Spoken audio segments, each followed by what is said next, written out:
Hey y'all, welcome back again to another episode of Healthy Design.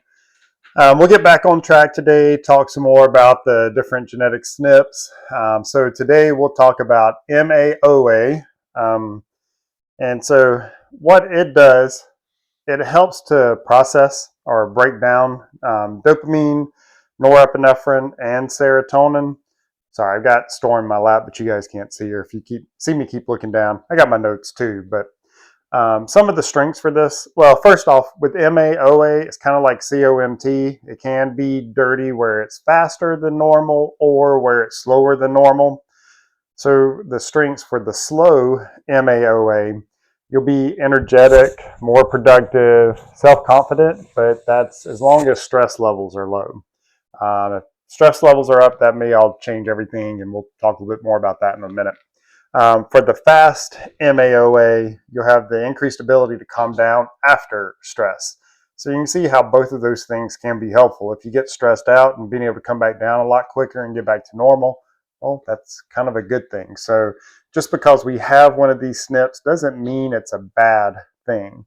But anyway, so the dirty MAOA, it can lead to different mood changes since we got some of the different neurotransmitters, et cetera, being involved.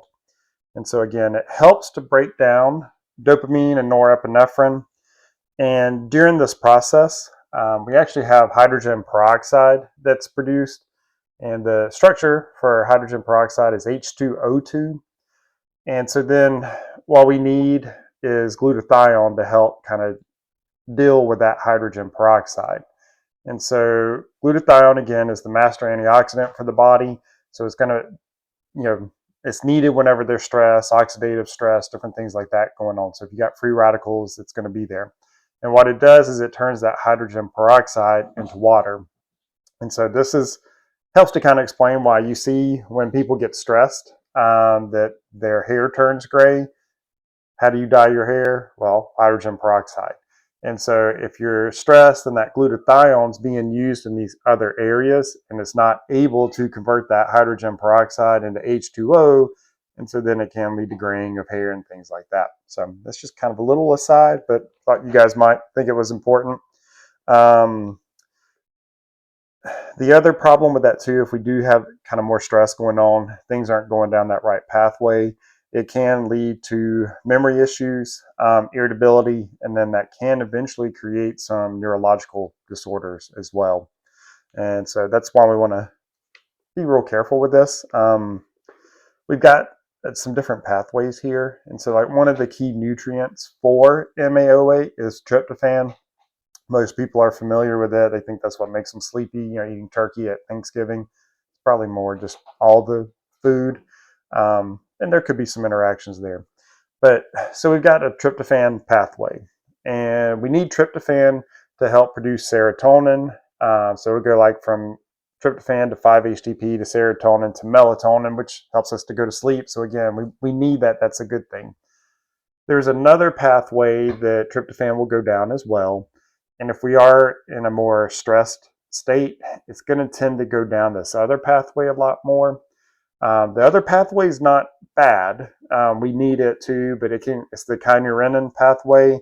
And so then that tryptophan gets turned into quinolinic acid. We just don't want it to stop there.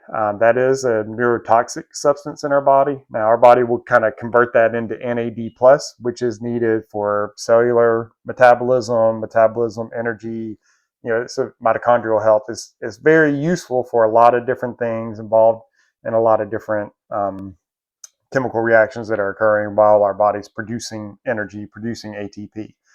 But if we're again in that kind of stress state, then it can kind of lead to a buildup of that quinolinic acid, and then that could lead to some problems and some issues.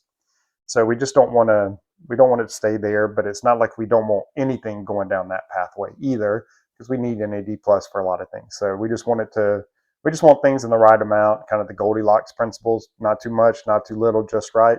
That's kind of how a lot of things in our body work. And luckily that just right isn't often this very narrow thing. It's a fairly wide range we can be in and be all right.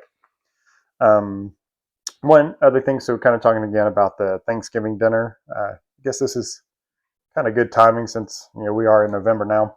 when I'm recording this. So why I don't think it's just really the tryptophan. We're probably not getting this huge amount of tryptophan from the turkey.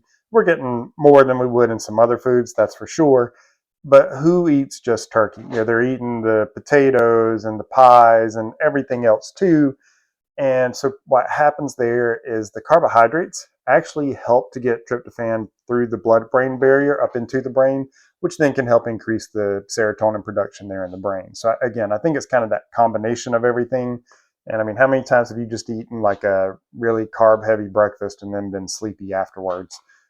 So again, I think there's a combination effect, but not just the tryptophan being the one that explains it. So what are some things that can make the MAOA dirty? For that slow version, you got too much tryptophan and too little riboflavin. For the fast, it's the inverse. You got too little tryptophan and too much riboflavin. And so those obviously are going to be the two key nutrients that we need. Riboflavin's involved in a lot of different things.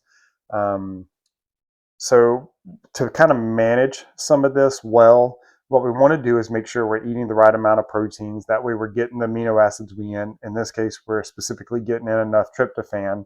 We want to make sure we reduce our carbohydrates so that does take some stress and inflammation off. Because again, if we're kind of stressed or in that inflammatory state, tryptophan still occurs and we tend to go down more of that kynurenine pathway rather than tryptophan being used to produce serotonin. And so then the other thing too, we want to make sure we manage stress levels well. And so you can kind of see, if you have like a dirty MTHFR, dirty COMT, dirty MAOA, you may be able to really focus on things, but there's probably going to be some temper issues too, because we just see where a lot of these things, like they work well like a low stress state, but if it's kind of stressed, then kind of have these mood swings and irritability. So that's not something we want. And one thing I want to mention too with this, I won't get into too much of the specifics, but again, we're kind of talking about these things in a very general level. I'll see if I can find it, but there's a podcast, a video on YouTube of Dr. Ben Lynch going through one of the strategy reports with another holistic health, might be a naturopathic doctor. I can't remember what his title was, but they're going through his, and they were talking specifically about dopamine. And so for him, I might get some of the details wrong, but still you can get the idea. I think it was where like one of the, maybe it was COMT, was running slow, but he did have more of one of the cofactors needed for that to run. And then some of these other things too. So I mean, just like looking at other SNPs, some of those enzymes were upregulated a little bit. So he didn't have any issues. It wasn't actually running like it was low, so it wasn't running like it was dirty. And that's why we got to keep in mind that just because we see a SNP on a test, that doesn't mean it's an issue. There's a whole lot more involved, like maybe the cofactors are up. So then that helps to keep that pathway running smoothly. We could have a normal one and the cofactors be down. And so now it's running slow, and that's an issue. And then there's other SNPs that can kind of come in, do the same thing. And so maybe they're upregulated to where it makes up for that little deficit there. So we have to kind of look at everything together, not just look at the one thing to, oh, okay, that's what we have to do. And again, with this too, remember that, a lot of times when you have like these tests done, it can be on the organic acids test. It can be on different tests for like genes, when they just look at what the test result is and that, oh, you take this supplement for this, marker, that doesn't work too well because of that interplay. Like, yes, that supplement, that nutrient may work really well to help kind of decrease any issues with that marker, but it may exacerbate this marker here, and then these actually undo that one. So that's why it can get a little more complicated. We want to look at the whole picture, and not just a quick snapshot of things.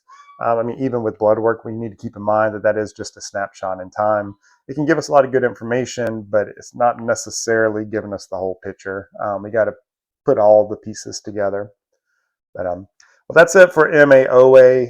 Let's just keep it at one SNP at a time. That way it doesn't get too confusing or convoluted. I feel like 2 was just a little too much a couple weeks ago. But I hope you guys enjoyed this. You got to see Stormy make a quick appearance. Appreciate it, guys. Please like, subscribe, do all that fun stuff, and I will see you next week. Thanks. Bye.